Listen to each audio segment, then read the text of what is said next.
나라 밖에서 펼쳐지고 있는 수많은 일들을 한 편의 영화처럼 드라마틱하게 전해드리는 코너죠. 영화로 만난 세계. 임주리 중앙일보 기자와 함께합니다. 안녕하세요. 안녕하세요. 네. 어제 저희가요, 그 주간지 편집장 대 편집장 대결 이 코너를 하거든요. 네. 근데 두 분 편집장들은 제가 가을 좀 뭐 느끼셨나요 했더니 가을이 뭐예요? 이런 분위기예요. 단풍이요? 그런 게 뭐죠? 전혀 모른다는. 네. 왜 이렇게 너무 바쁘신 것 같아서. 네. 임주리 기자는 어떠세요? 가을 좀 그래도 좀 느끼고 계시나요? 저만 못 느끼는 게 아니었군요. 위로가 됩니다. 아하하하. 그래도 이제 여기 올 때 네. 단풍 이렇게 살짝 보면서 좀 그러니까. 환기하는 것 같아요. 예. 그 정도라도 그래도 느껴야죠. 네. 이 가을이 참 짧고 너무 소중한데. 맞습니다. 네, 오늘 준비한 그러면 본격적으로 소식들 상영 시작해 보겠습니다. 첫 번째 상영 소식의 제목은요.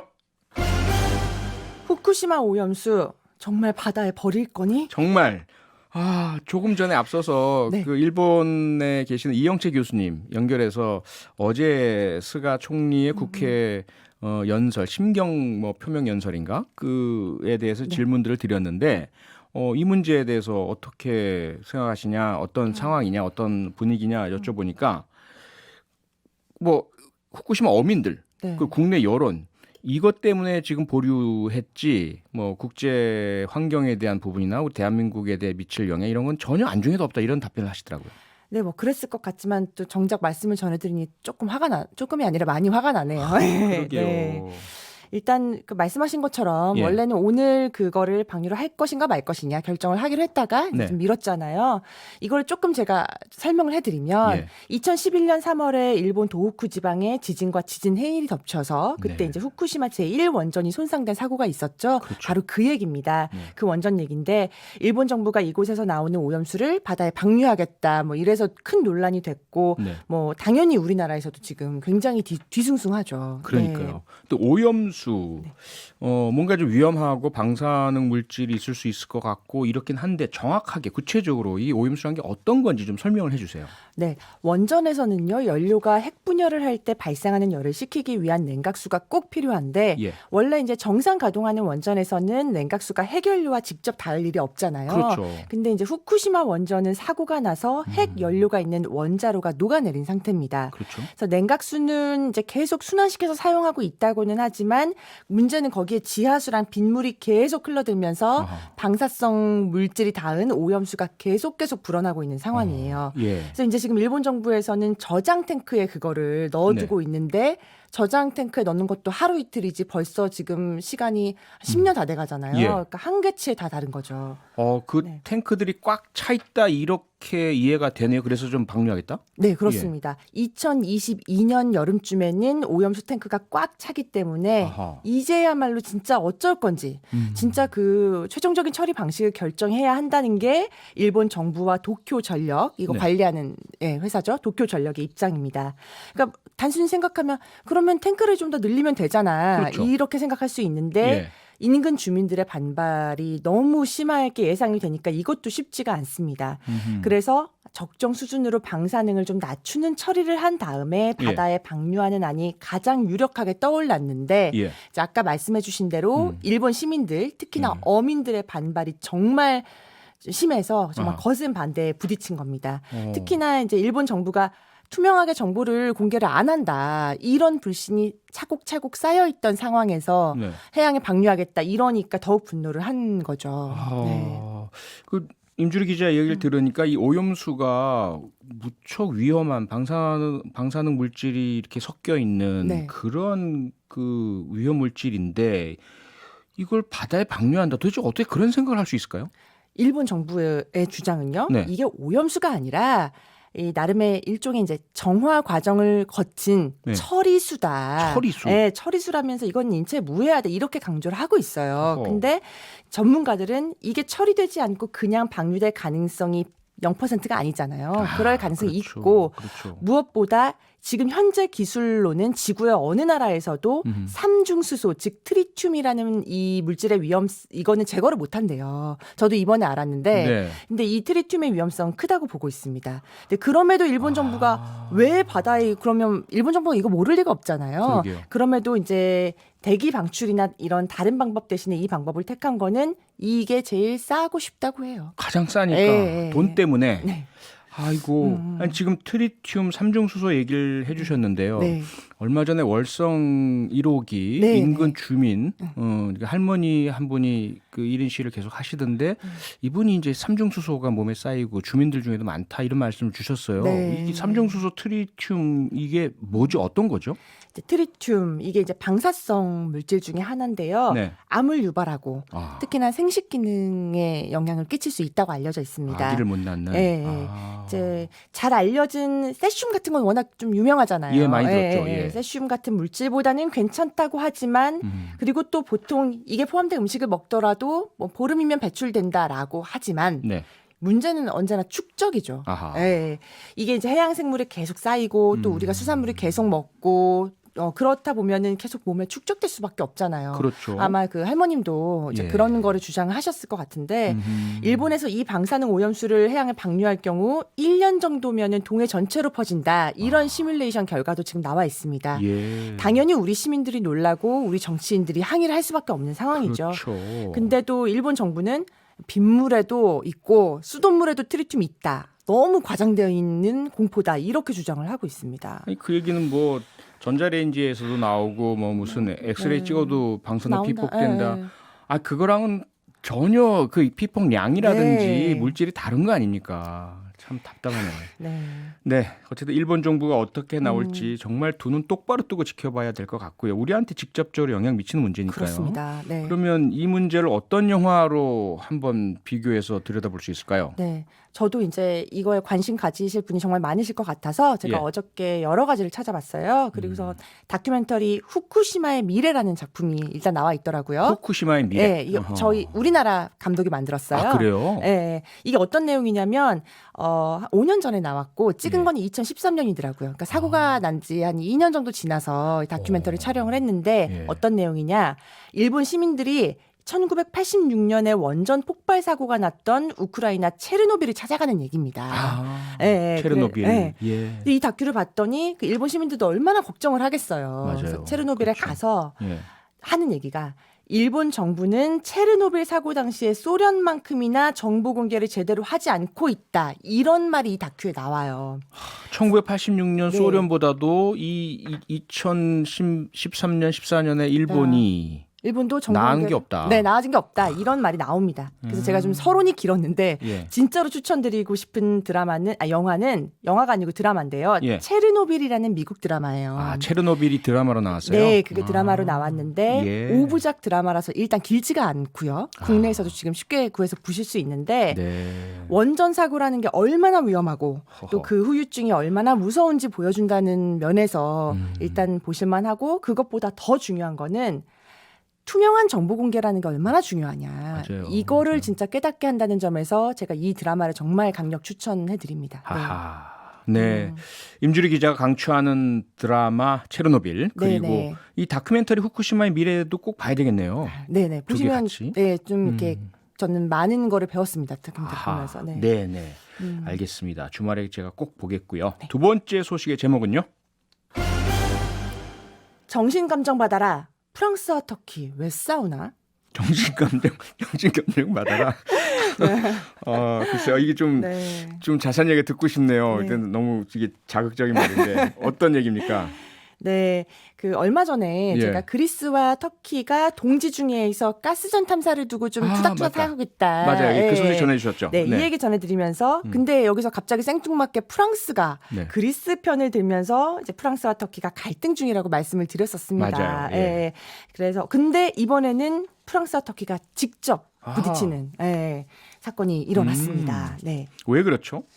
얼마 전에 요것도 제가 전해드린 소식인데 네. 이슬람교 선지자인 무함마드의 풍자만평을 수업 시간에 표현의 자유를 가르치면서 가르치다가 살해당한 예. 그 프랑스인 교사가 있었잖아요. 네, 너무 가슴 아픈 사건이죠. 예, 네. 그래서 이제 프랑스 정부에서 표현의 자유를 옹호하면서 이 테러를 정말 강력하게 규탄을 했습니다. 아하. 그러면서 극단 성향을 띠는 이슬람 단체들을 좀 해산시키는 약간 이런 조치들을 했어요. 네. 그러니까 당연히 프랑스 내 무슬림들이 반발을 했고 이제 안 그래도 프랑스가 좀 꼴보기 싫었던 터키가 중동의 형님을 자처하면서 왜 이슬람을 혐오하냐 이렇게 프랑스를 특히 이제 마크롱 프랑스 대통령을 직접 저격을 한 거죠. 그러니까 프랑스에서도 터키 주재 자국 대사를 불러서 항의하는 이런 신경전이 지금 일어나고 있습니다. 네. 그야말로 프랑스랑 터키는 사사건건 부딪히네요. 네, 그렇습니다.